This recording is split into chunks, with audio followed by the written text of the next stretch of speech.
Chavos, como notarán, también señoritas, como notarán, hasta este punto tenemos ciclos de refrigeración, ciclos de bomba de calor y ciclos de máquina térmica, con ciertas idealizaciones, ¿verdad?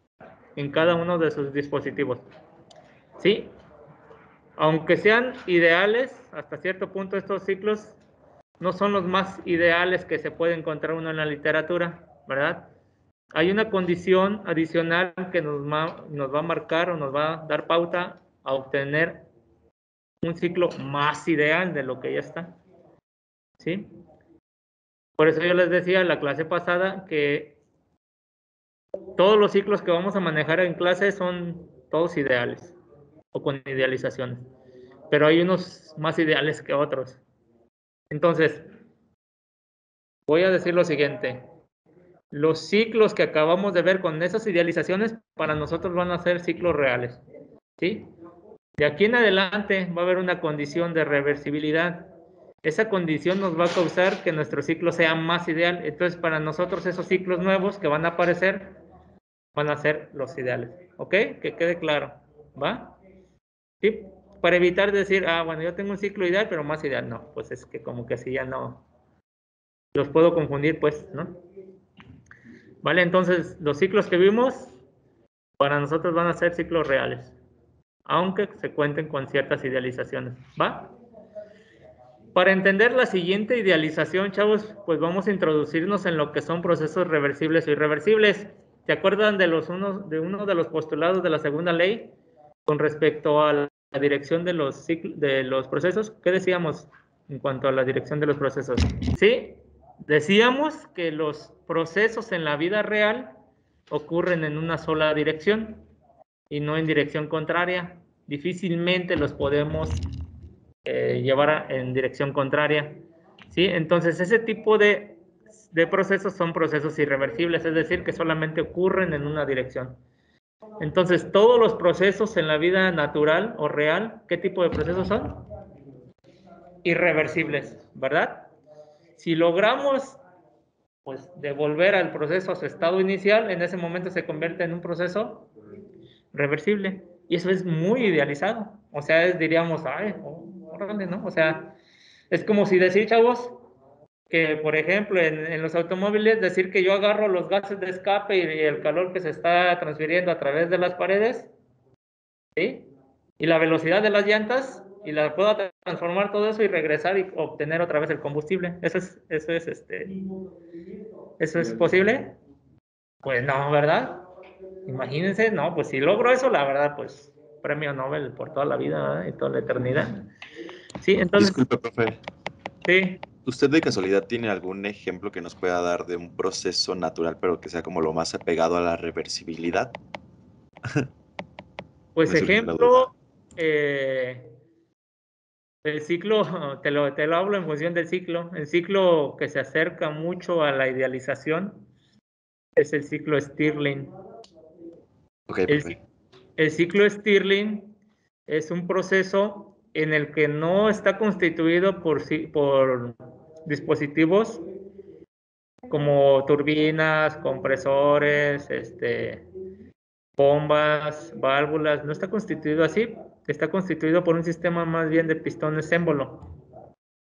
Pero es tan ineficiente debido a la baja potencia que manejan. Es decir, las transferencias de calor y las fricciones que están presentes dentro del proceso son pequeñas, no son muy significativas, por lo que las eficiencias que ustedes pueden alcanzar en el ciclo de Stirling, chavos, son de alrededor del 70-80%.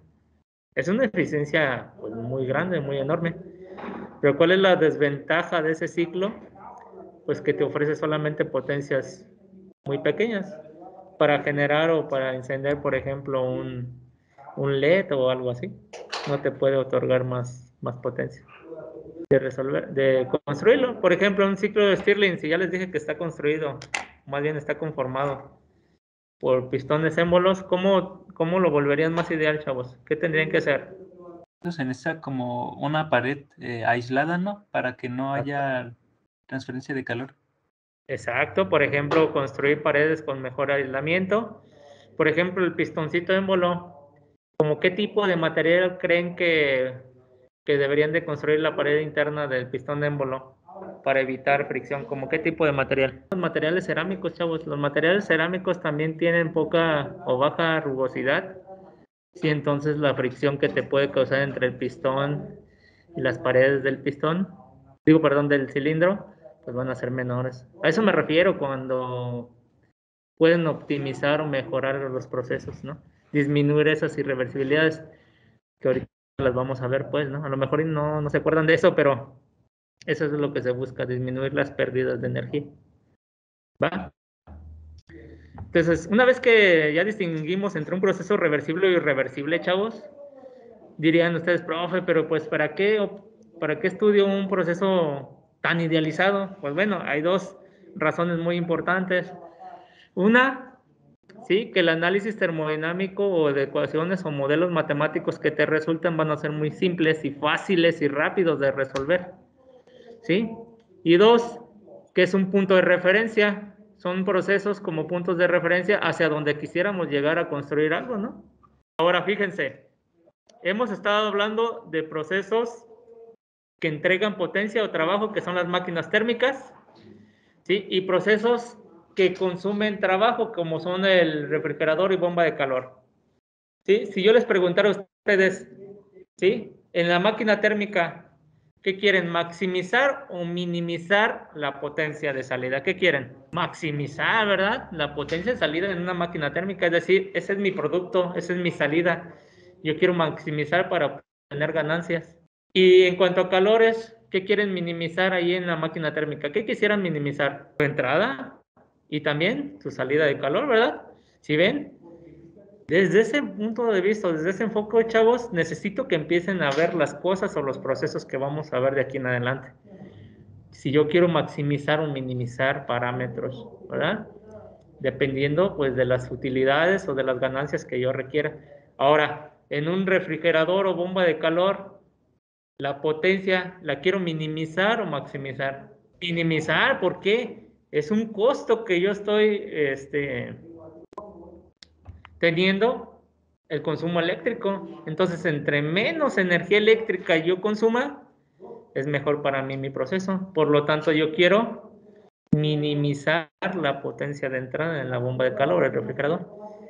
Y ahí, ¿qué quiero maximizar en la bomba de calor o en el refrigerador, chavos? ¿Qué quiero maximizar? ¿Huele para qué proceso? Para el refrigerador, ¿verdad? Sí. UH para la bomba de calor, exactamente. ¿Sale? ¿Sí? Eso, chavos, aunque son dos pequeños párrafos que ustedes están viendo aquí, ¿sí? Es algo muy importante que requiero que comprendan y manejen a partir de ahora. ¿Qué equipos o dispositivos o ciclos, ¿sí? requieren que yo maximice ciertos parámetros y cuáles requieren que yo minimice ciertos parámetros? ¿Por qué, chavos? Por lo siguiente. De aquí en adelante, bueno, los ciclos que vimos que anteriormente, acuérdense que para nosotros van a ser reales. Más adelante vamos a ver esos mismos ciclos, pero como de Carnot, van a tener como pues una cualidad adicional, ¿verdad? Pero cuando ustedes se vayan a la bibliografía a tratar de resolver ejemplos, hay bibliografía que no separa los unos de otros. Hay bibliografía que te revuelve pues todos los tipos de problemas que pueden ustedes resolver.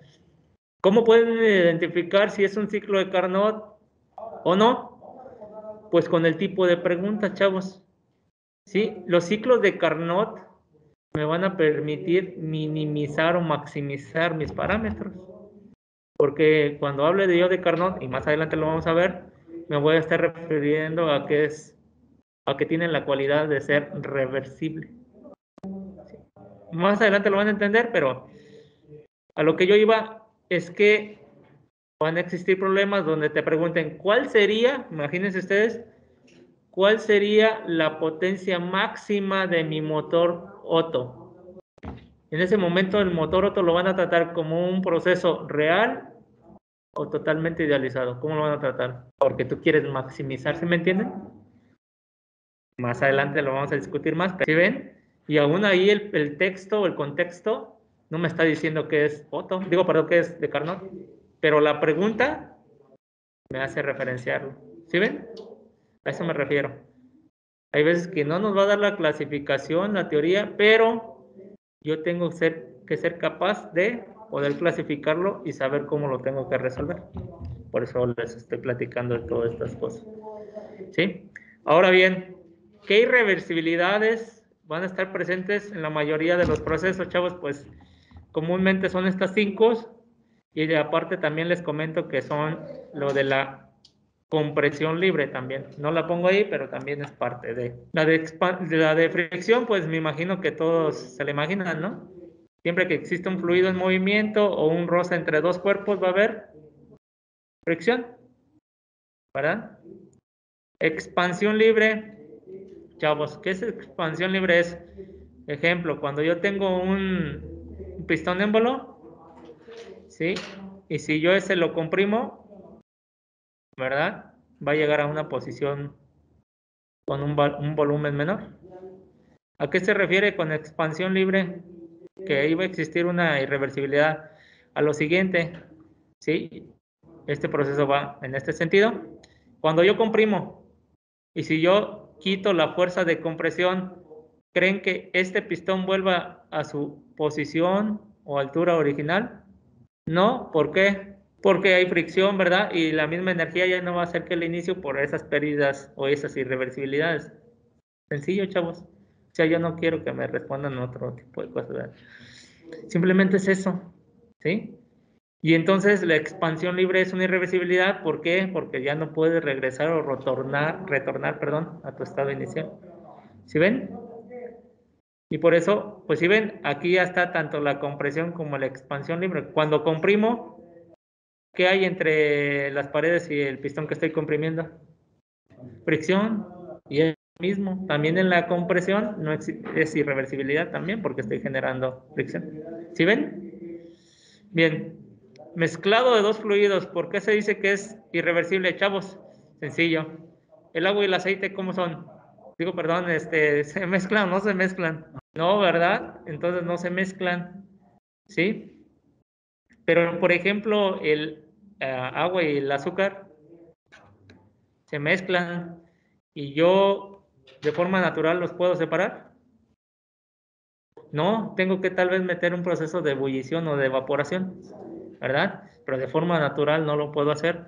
Entonces también hay unos mezclados, ¿sí? O sustancias que sí se mezclan, que sí me causan irreversibilidad. ¿Sí ven?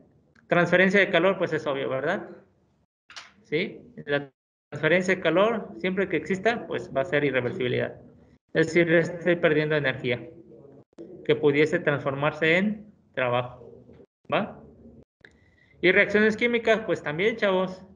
¿Cuántos tipos de reacción en función de energía hay? 2, ¿verdad?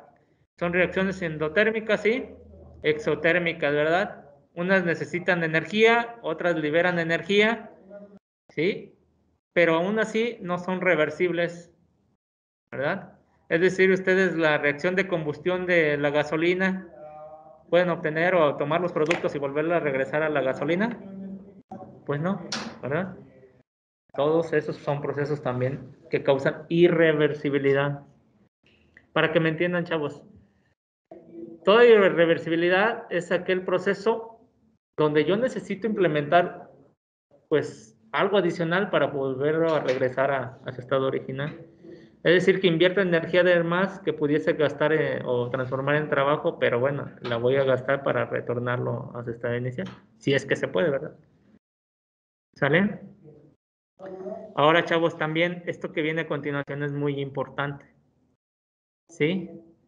La mayoría de los problemas solamente te dice, usted tiene una turbina reversible, ¿verdad? Cuando ustedes les mencionan eso, chavos, ustedes deben de entender que la turbina es tanto internamente como externamente reversible, ¿verdad? Pero va a haber procesos en los que sí te van a decir, no, tú tienes un proceso internamente reversible o externamente reversible.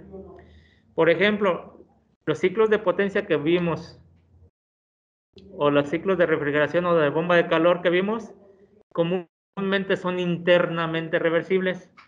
Porque si fueran externamente reversibles, bueno, ahorita espero me entiendan, no existirían esas transferencias de calor. ¿Sí? Vamos a miren. Una turbina, ¿cómo es? ¿Cuál es una de sus idealizaciones? Es una turbina adiabática, chavos.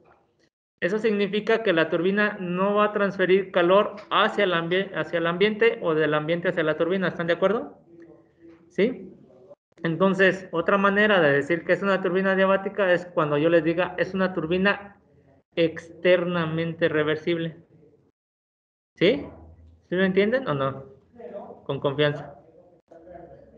Si yo digo es externamente reversible, significa que ninguna irreversibilidad que atraviese las fronteras va a existir. De las 5 o 6 irreversibilidades que vimos en la parte superior, ni una va a existir. Entonces, otra forma de decir que mi turbina es adiabática. ¿Sí? Entonces, nuevamente repito, ¿sí? Si yo digo que tengo una turbina externamente reversible significa que no hay ni fricción entre la pared y el ambiente, que no hay expansión, que no hay mezclado, que no hay transferencia y que no hay reacciones químicas entre la pared y el ambiente, o del ambiente a la pared. ¿Me entienden? Y vean, ahí ya va inmiscuido la transferencia de calor. Entonces, por eso les digo que cuando digo que es externamente reversible, ya por ende voy a entender que es adiabática. ¿Sí ven? Pero internamente, si yo solamente digo que la turbina es externamente reversible, internamente, ¿qué puede tener? Pues puede tener fricción, ¿verdad? ¿Sí lo ven? Internamente la turbina, el flujo tiene o puede tener fricción con las paredes.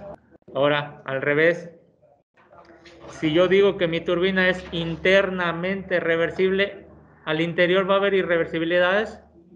No, ni fricción. Pero externamente puede haber un intercambio con el medio que lo rodea. ¿Sí? ¿Qué tipo de intercambio? De calor, principalmente. ¿Sí ven? Sí, entonces sí hay mucha diferencia entre decir externamente reversible, internamente reversible o reversible.